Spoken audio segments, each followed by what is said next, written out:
Minnesota Vikings select. He's a longtime NFL draft expert who's been sweating Vikings football since the Randy Moss era. Straight cash, homie. Welcome to Thor Talks Purple.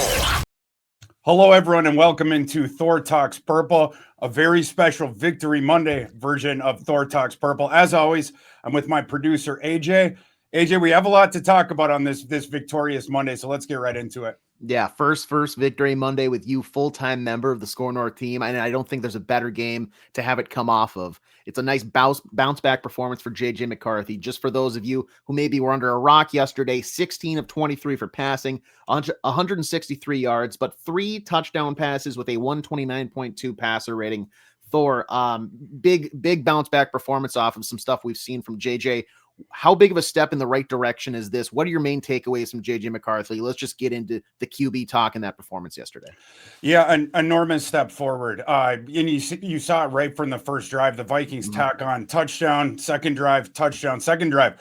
Very long drive. That was the first 12-plus minute drive in the NFL in 4 years. And I believe the first one for the Vikings since either the year 2000 or 2001. They also, the Vikings at the very end of the game, had over a 7.5 minute drive to erase the rest of the clock at the end of the game. Of course, by that point, the game was already out of hand. But Kevin O'Connell, the first, before I even get into McCarthy, I want to tip the hat to the coaching staff.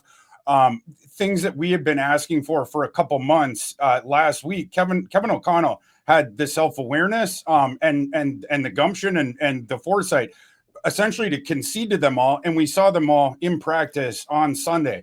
The thing of number one, the playbook, trying to get that more quarterback friendly, the entire thing, more running, more setting stuff up in terms of that.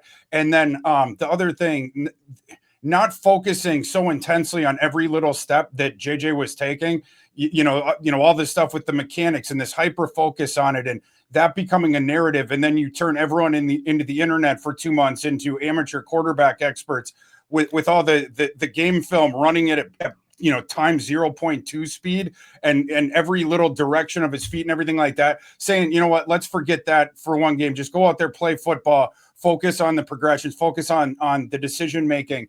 And you saw McCarthy. I mean, that's the McCarthy that we've been waiting for. That's the Vikings offense that we've been waiting for. And obviously everything starts to go in the correct direction. You see sort of the opposite things that we'd seen in the last couple games. In fact, I'll just start out with a pretty wild stat here, AJ. This one comes from my friend Cody Carpentier on Twitter. The Vikings became yesterday the first team since the 1992 Denver Broncos to be shut out 1 week and the next week to do the shutting out of the other team. With the Broncos in 92, they lost 30-0 to the Eagles in week 3. They beat the Browns 12-0 the next week. The Vikings had even one of the wilder week-to-week swings that you will ever see in the NFL. In fact, it might be the most, at least in terms of getting shut out on both sides of it. They lose 26-0, of course, in Seattle the week before, and then yesterday just annihilate the Commanders 31-0. But a really, really good game plan, and it leads to the best game of your young quarterback's career to this point. First 3 TD passing game. It was his third 3 TD game, total TD game overall. Both the other ones, of course, included 1 rushing touchdown. All 3 of those games are the 3 wins that JJ McCarthy's had so far. And also McCarthy's first game without a turnover. All super duper positive signs. Let me throw some a quick stat at you here. This came from ESPN's Kevin Seifert. He said, so week 1, in terms of getting the ball out of his hands, JJ McCarthy had an average release time of 2.94 seconds. Week 2, that bumped up drastically, 3.35 seconds. Week 3, 3.07. 3.46 in start number 4. Start 5, 2.84. Start number 6, 2.99. Yesterday, JJ McCarthy had an average time of release to get the football out of his hand, 2.56 seconds. Drastically taking off time, getting the ball out. And you kind of touched on tipping the hat to Kevin O'Connell, adjusting. Is that a product of better play calling, quicker routes? Is that JJ McCarthy kind of just not having to worry about certain mechanics that maybe he's not used to and just playing football the way he's meant to? Or what do you maybe contribute that type of stuff where we saw such an improvement even though the message all week was don't focus on mechanics. We just want to protect the ball. We want to get the ball in the hands of the receivers. And you saw that yesterday in a good amount. For sure. That's more play calling. And O'Connell, nodding to this during the week, basically getting us ready for this. But it's like we sort of have heard that narrative before, but we actually saw it play out on Sunday. Another thing to point to this, AJ, McCarthy with a 6.7 ADOT. McCarthy's led the NFL in ADOT for most of this season amongst qualifying quarterbacks because of how often they're throwing downfield, and then you're not throwing as much, but then on some of these third downs, throwing it down the field. So you had this enormous ADOT in this smaller sample. In this game, where you were able to control the whole thing, the game script was what you chose in any given moment, right? Because you were able to control that game right from the start. And the ADOT dropping to 6.7, when the offense becomes what O'Connell wants it to be, what McCarthy wants it to be down the line here, right? Hopefully by next season, maybe the season after that. But the dream of it is what O'Connell was going for right away, I think. O'Connell, as everyone knows, he loves to throw downfield. He loves the routes that sort of flower out, and the longer developing things or whatever. McCarthy is going to be able to run that someday. He's going to be very effective at it. The kid has a big time arm, can get the ball downfield very, very quickly. But right now in his development, he is not quite there yet. And so you had to do the thing of trying to get the game plan more to where JJ is in the moment. This is the thing that we were talking about over the summer, that you have the good offensive line, which is finally healthy. I believe this is the second game where you had the original starting five. So you had that going for you, and then lead the foot with the run game. Try to get yourself into manageable down and distances so that McCarthy doesn't need to just heave the ball downfield, right? Like the thing that you like about McCarthy, he doesn't take empty calorie stats. He consistently eschews the checkdowns. Trying to go further down the field, he is going to throw past the sticks on third down every single time. One of the big criticisms that we had with a guy like Kirk Cousins. But again, you have to meet the kid where he is right now as the 22-year-old. Only Jackson Dart is younger in the NFL as far as starting quarterbacks, and that's just by a couple months. The game plan and the play calling finally married to where JJ is in his development. And of course, you're playing a lesser defense here. And AJ, just, a quick note on that, because you heard after the game, plenty of people, really, really quick. Oh, well, this is a bad defense. I know the kid had his first 3 passing touchdown game. I know that he didn't turn the ball over for the first time in his career, but it's a lesser defense. My thing with that is, if you were a person that was not giving the context for how difficult the schedule had been for JJ McCarthy up till then, you probably shouldn't be really quick to jump in there with, but this was a bad team. And as far as the opponent, and just speaking to that, I have the strength of schedule here of the teams that McCarthy had just played, obviously just in his 6 games so far. Let me pull it up here. So prior to the Washington game, the 6 opponents that McCarthy had played against when he'd started, they were a combined 45, 32, and 1. That's a 63.4% winning percentage. That's essentially like toggling between playing the Lions and the Bills every single week in terms of, record. If you're going to give the context in one thing, you have to give it on the other side as well. You can't just cherry pick the context in order for when he has a good game to try to minimize it. For the kid starting his first 6 games in the NFL, obviously off of the season-ending injury, thought some of the narratives were unfair as far as that went without providing the context. So I had to say that as well, because I figured that if McCarthy had a good game, you'd really quickly get it was a bad opponent. Fair enough. Say the last 6 opponents then in the moment. Right. So we can't only give context when it is serving to degrade McCarthy's performances. So I just thought that I would mention that as well. Well, my thought on that too is, sure, yeah, it's a bad defense that they just beat. But is that not encouraging to see that a young guy who this is his 3rd win this season, is that not what he's supposed to do as a top 10 draft pick? Beat a bad defense? I know you could say like, he had concussion protocol, so they had an extra week. He essentially had like a bye week to plan for this return.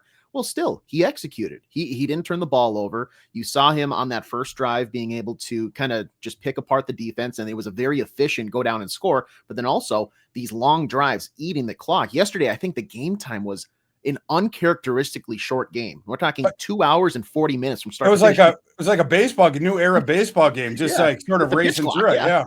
Yeah. But if you looked at like a professional golfer, and if they go to Augusta and they shoot 10 over, you know what? You're probably going to think, yeah, that guy stinks at golf.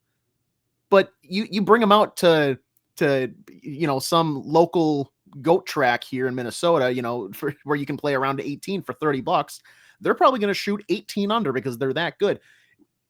The difficulty of opponent or the course or whatever should not be as big of an indictment if he's doing it in the NFL. These are still NFL teams. Yes, teams are bad, but this is a Commanders team that I think that, but prior to the season, before injury to Jaden Daniels and all this stuff, they were in the title game last year, and there were super high expectations. Obviously, similar to the Vikings, things have shifted back.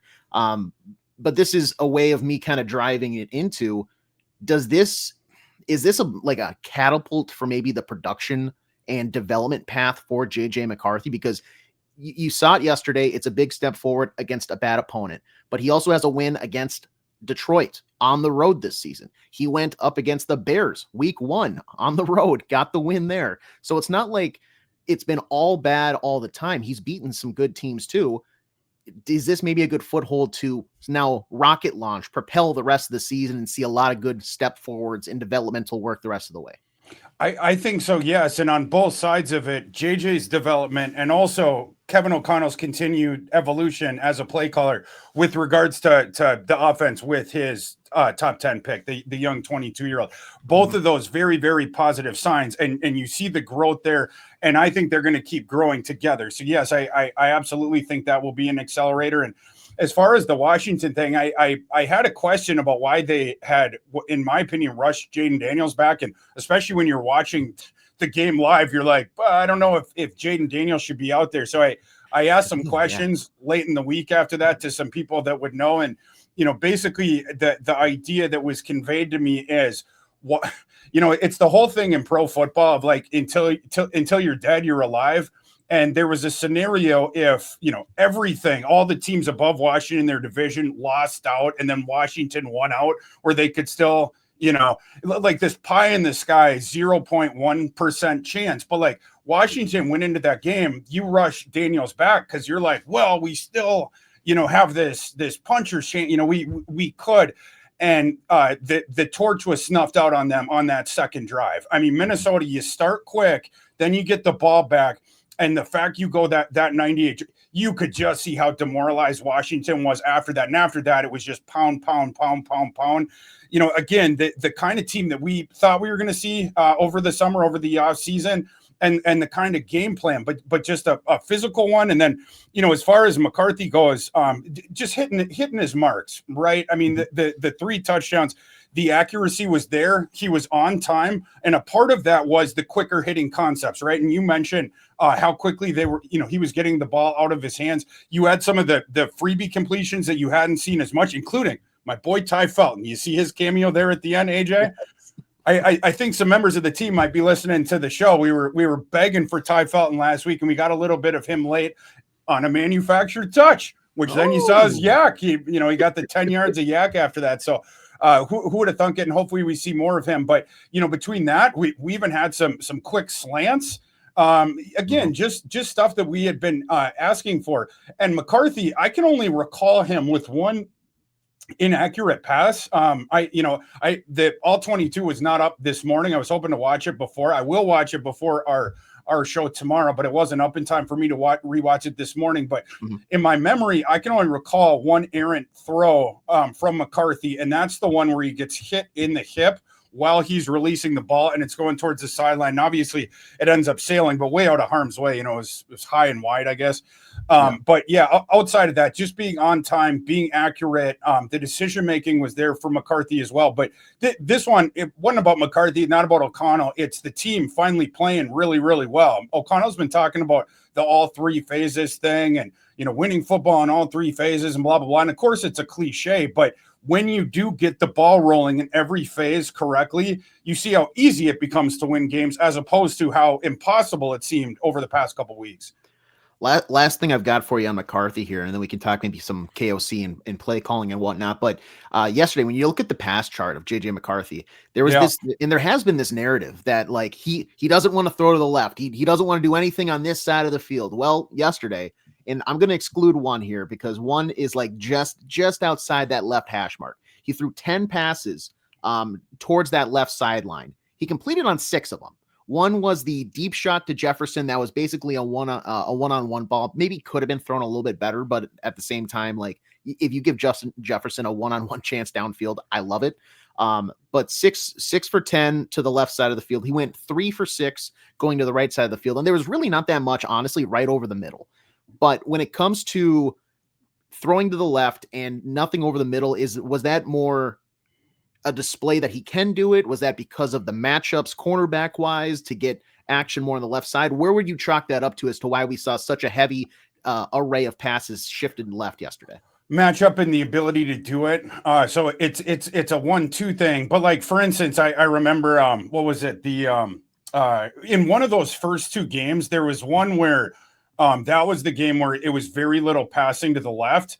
But in that game, that was the one where Justin School was the turnstile, and the average time of pressure was blink your eye. And so when the left tackle is immediately giving up penetration right into your lap, typically you're not going to throw right into that pressure. Again, context that wasn't being afforded to McCarthy in the moment. But AJ, it's a great point. The attacking of the left side of the field and the effectiveness. And man, if you would toss in the completion on I believe it was 40 air yards downfield to Jefferson. And that ball, we'll just go with what Drew Brees said on the telecast. That's an 80-20 ball with Justin Jefferson 1-1 in the end zone. And sure, could the ball have been a little bit more towards the sideline, the pylon over there? Sure. But JJ had pressure on him right then. The pocket was collapsing. He hung in there tough to get that ball out. And it's a ball. That one, Jefferson in the past has made that play. You add that touchdown, the touchdown that wasn't to Jefferson's ledger, and then you add the 10-yard completion that was taken off because of the penalty. All of a sudden, his box score, which people always find a thing to nitpick with the Vikings and with McCarthy, the box score looks totally different. You add back the 10-yarder, and then you give them that touchdown. But the other thing with the throwing to the left, AJ, and I had to start smiling when you were setting that up because we had something kind of fun going on the field yesterday, which is McCarthy, when Michigan wins the national title in 2023. He was sort of the leader and the emotional leader of the offense, and then of the defense, it was kind of Mike Sanderstil, the nickel corner, and Michigan moved him around. Well, Mike Sanderstil then was selected by Washington in day 2 of the draft. And Washington has decided to make him a boundary cornerback, something that I've been arguing against for a year and a half, because Sanderstil, he's a very feisty player. And in the nickel, I like him, but he lacks size. That was the big issue with his evaluation. And as a boundary cornerback, that matters. Your length and your height very much matters as a boundary cornerback. JJ was picking on Mike Sanderstil, his old friend, quite a bit. And Mikey Sanderstil, I don't know, AJ, if you've ever seen this clip when Michigan they're at the banquet getting their trophy, and JJ throws the glass football crystal over to a team across the aisle, but he literally throws it up in the air. Mike Sanderstil was the guy that caught that. So there was all sorts of and then Sanderstil's like holding this, who knows how much that crystal football cost, but he was looking at it his eyes were as wide as moon. And then he sort of creeps to the stage and carefully puts it there. But yeah, it was just sort of funny knowing how close those guys are. But McCarthy on the field, there's no compunction there. He's going to go after who he's got to go after. And Mike Sanders still frequently was on the receiving end of that. We're more on Vikings Twitter and stuff like this, but I follow accounts from all around the NFL, of course, and the Washington Commander Twitter was not happy with Mike Sanders still in that game. It's like, oh, he's going after Sanders still again. He's going after Sanders still again. So that one was mostly, I think, dictated by matchups, as was JJ's read progression. I thought one thing that was unfair on the broadcast, this wasn't Breeze. This is the guy doing the color. It was Adam Amin or somebody, I forget, but kept bringing up this thing of like, oh, this is a simplified, dumbed down offense, and JJ is just going to his first read, right? You hear, oh, it's an initial. Is it? Justin Jefferson had 2 catches, and you're going to your first read so Justin Jefferson was never your first read. Okay. Heading into the game yesterday, there's a website. I'm probably going to butcher it. I'm not going to be able to find it in my notes, but there's a website that has stats for the percentage of reads that a quarterback goes to his first read, to his second read, and then beyond that. Heading into the games yesterday, JJ McCarthy led the NFL in percentage of passes that went to his second read. So I thought that one was, and you could see too, he was going, he's looking for Jefferson. In fact, at the end, that was kind of funny or cuter if you're a Commander fan, the opposite, when they get near the goal line and the coaching staff was clearly like, let's get Justin Jefferson a touchdown. And JJ, like right off the snap, is just staring him down. And the Commanders are like, no, you're not. It's like 2 guys just mugging him off the line. Like they literally, it's like they're hugging him like with their arms like connected or whatever. Yeah. And so, then they ended up getting it to, was it that one is to Hawkinson, right? At the end. Yeah, that was the Hawkinson one. Yeah. But they really wanted that one to Jefferson. But yeah, the Commanders, they were like, you are not going to your first read, young son. You are going to be going to your second and third one. And I did think a lot of times, just like, the stats indicated heading into this game, a lot of times it was the second read, but we had third read stuff as well from JJ, or even fourth read. I mean, there was times back there, the initial reads were gone and he ended up standing in there. There was a little bit more, one other point I wanted to make, a little bit more pressure in this game than I expected. With Washington entering this game with the lowest pressure rate in the NFL, there was a few more muddy pockets, even with the quickest average time to throw so far in JJ's seven games. You had pressure coming in there. I thought, for a guy where initially, especially that Atlanta game, we've seen the Packer game recently with the Micah Parsons crash in the gate, where you've seen, you want to see progress with JJ in all kinds of in every area. But the thing of being under duress, he was really, really good at it at Michigan, figuring out ways to extend plays, standing in the pocket, taking a shot in the chin and still delivering the ball. And the circumstance initially this season, he had not played as well under duress, and he had kind of been under it constantly in a couple of these games, played much, much, much better under duress in this game, much more cool, calm, collected, making the correct decisions. You didn't see any YOLO stuff out of JJ in this game. That is another big step forward. So lots and lots of good signs here. Is it the be-all, end-all? No. And I will give the context that other folks wouldn't give him on the other side when he's playing on the road in Green Bay, or he's, playing, these, different good teams or whatever, that yes, this was a worse defense, but you see the progression, and then the 7 games you put him overall, JJ has still played a really, really tough strength of schedule, but a very promising performance for McCarthy on Sunday. And that promising performance, I mean, we griped last week. I asked you your confidence level in a guy like Kevin O'Connell. Well, it seemed like Kevin O'Connell maybe seeded a little bit of pride or whatever it was, and he adapted. He finally catered to a young quarterback. And the play calling yesterday, we saw 13 personnel almost right off the rip. We saw a lot of the quick slants and the quick routes that you were talking about. Talk about his play calling and just how much how much do you credit that over McCarthy being, in your mind, still a very high level prospect, but it propped him up and put him on a pedestal and really set the way to have a great day based off the play calling, right? This might surprise some people that know me as JJ McCarthy's biggest fan, or stan, or Bobo, or Glazer is our favorite term. But I put more of the credit for yesterday to Kevin O'Connell.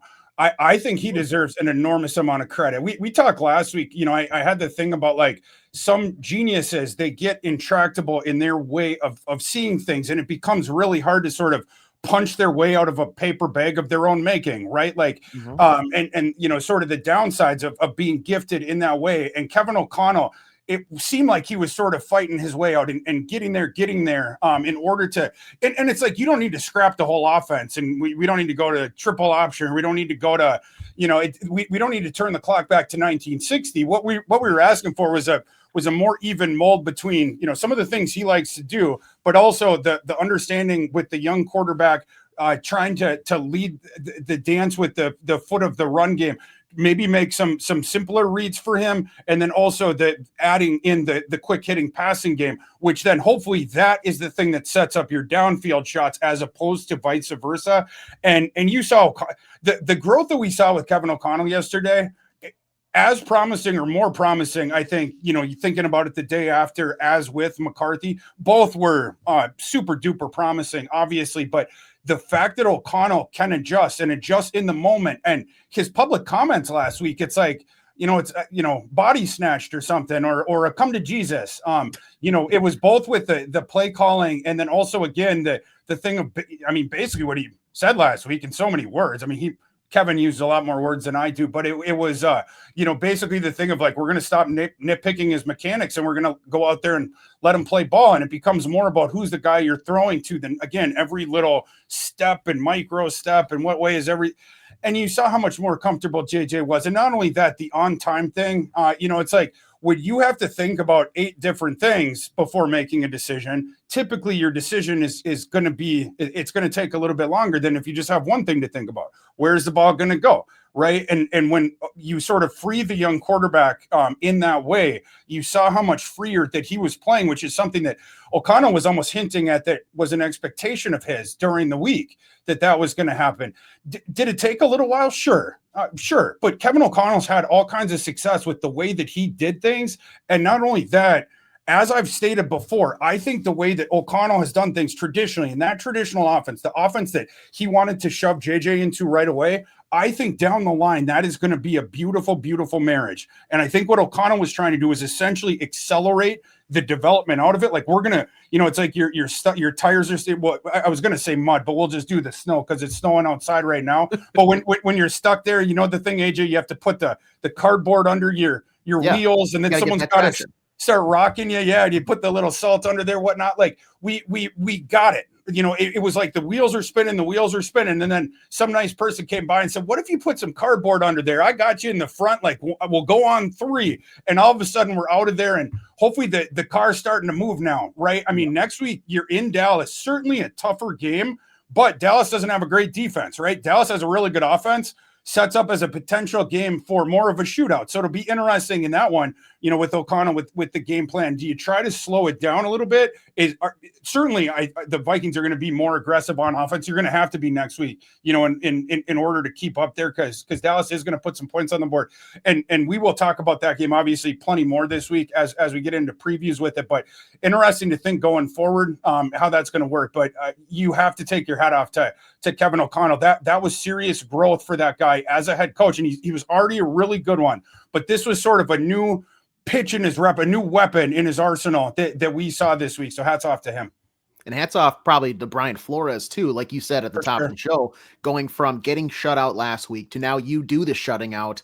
Brian Flores in that defense did a great job yesterday. 3 turnovers, or 3 takeaways, I guess, would be the correct way to phrase that. But they kind of made it a living hell for Jane Daniels before he left the game injured. Marcus Mariota came in, and it was a lot of the same. What were your highlights and takeaways from that defensive performance yesterday?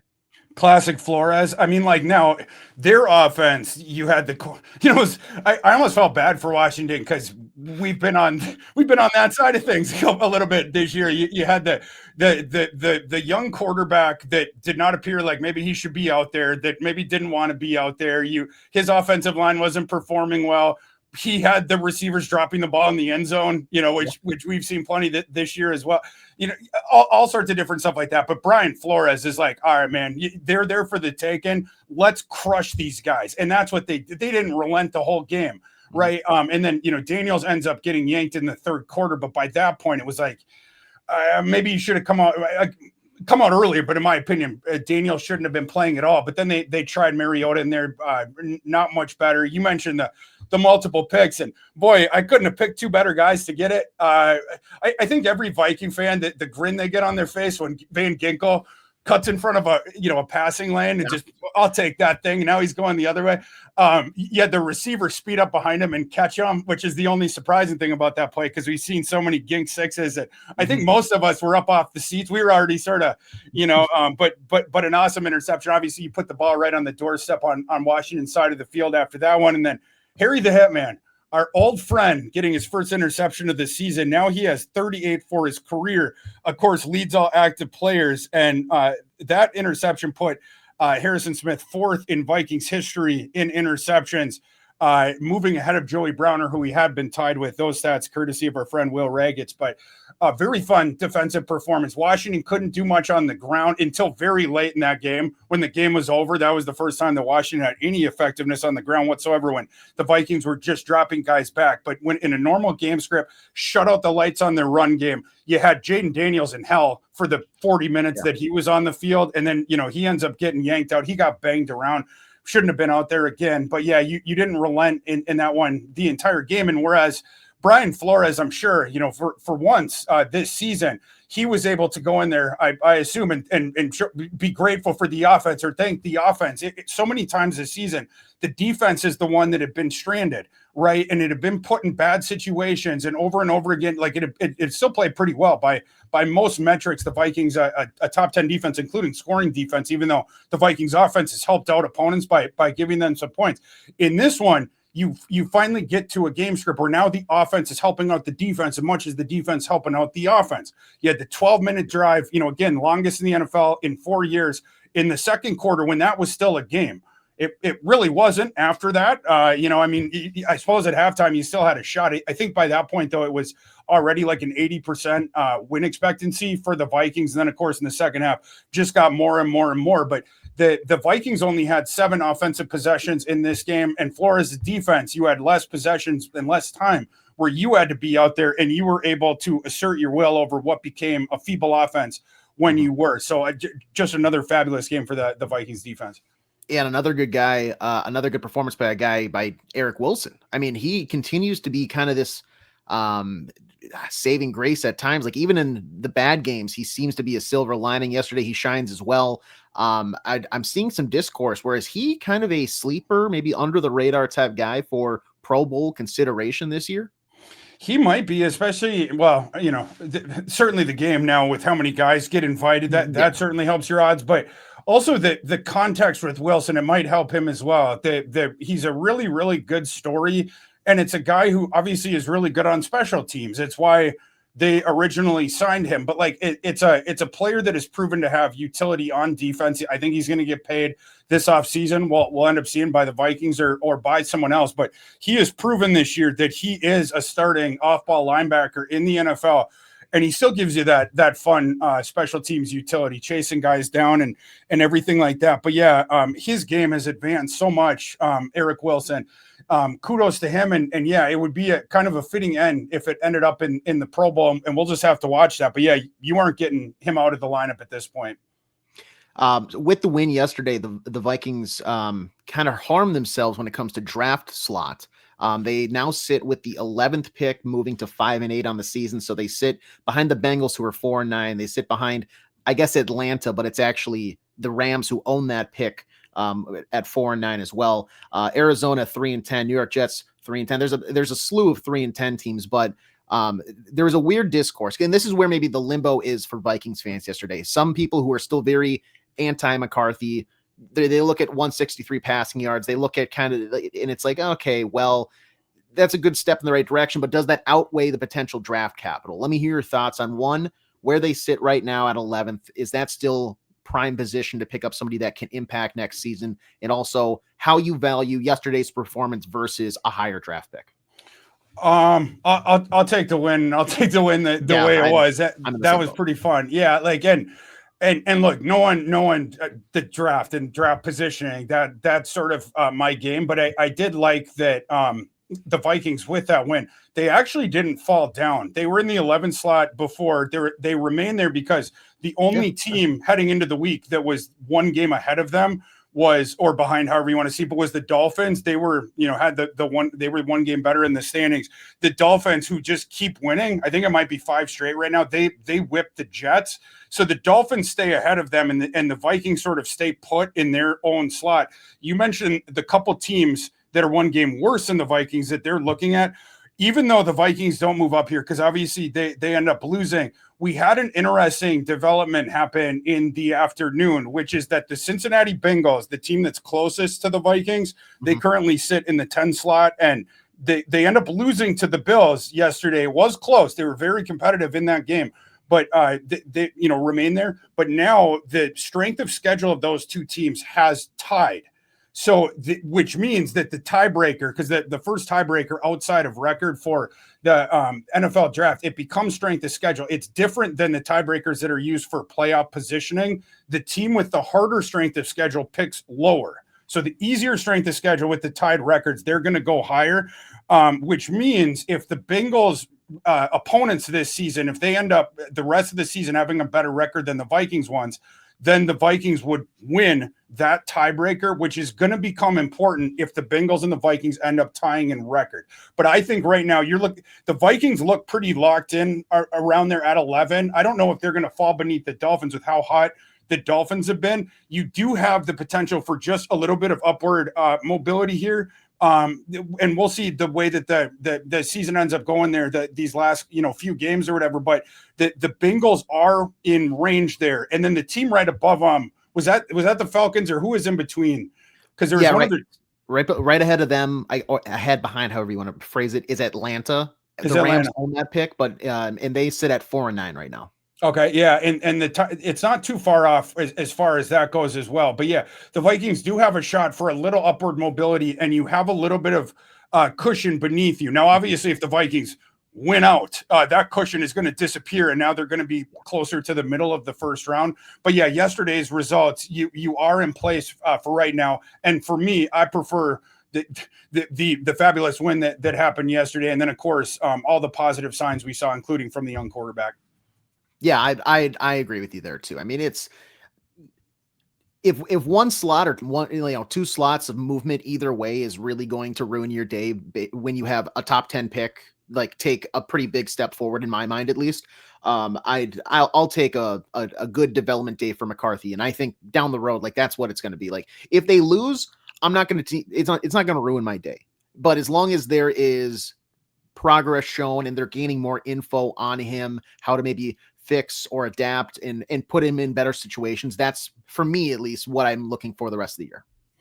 And with that, that's all the time that we have for today's Thor Talks Purple episode. We will have plenty more on the Vikings and plenty more storylines the rest of the week. Tomorrow, we will have the sports dad on, Judd Zulgad, where he and I both give you guys a modest proposal for the Vikings. Until then, please like, rate, review, give us a 5-star review if you would be so kind. We're going to shout a couple of you out later this week. Appreciate that, and we will talk to you tomorrow.